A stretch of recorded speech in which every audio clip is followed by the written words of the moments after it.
नमस्कार दोस्तों, आपका एक बार फिर स्वागत है एलजीडी लक्ष्मण ज्ञान धारा में।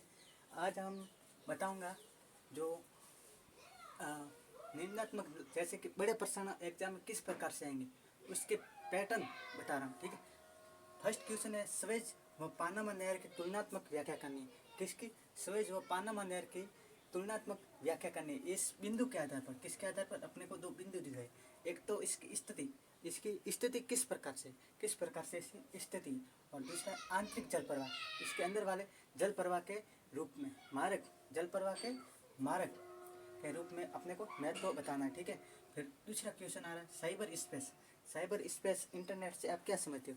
साइबर स्पेस इंटरनेट से आप क्या समझते हो, इसके बारे में बताना है। इसकी प्रगति, मतलब ये ग्रोथ डेवलप किस प्रकार से हो रहा है, और इसकी उपयोगिता, इसको हम किस प्रकार से उपयोग ले रहे हैं, उसके बारे में हमको समझाना है। ठीक है, फिर तीसरा क्वेश्चन निकल के आ रहा है गहन निर्वाह कृषि की विस्तृत, मतलब बड़े रूप से व्याख्या करनी है। गहन निर्वाह कृषि की बड़े रूप से अपने को व्याख्या करनी है। फिर आ रहा है चौथा क्वेश्चन है विस्तृत वाणिज्य अनाज कृषि के क्षेत्र उपजे, कौन से? उपजे तथा प्रक्रिया को समझाइए। उपजे तथा प्रक्रिया को अपने को समझाना है। ठीक है, नेक्स्ट स्लाइड पर देखेंगे। और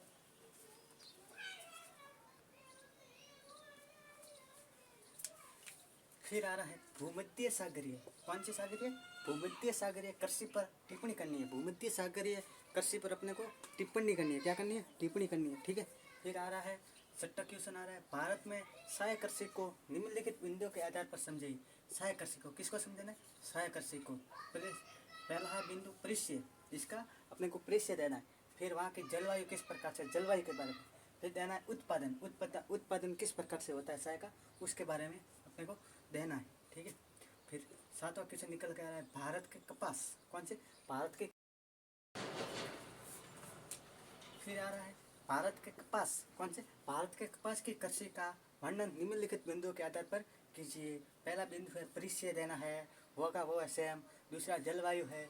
तीसरा उत्पादन क्षेत्र है, किस प्रकार से कपास की कृषि की जाती है।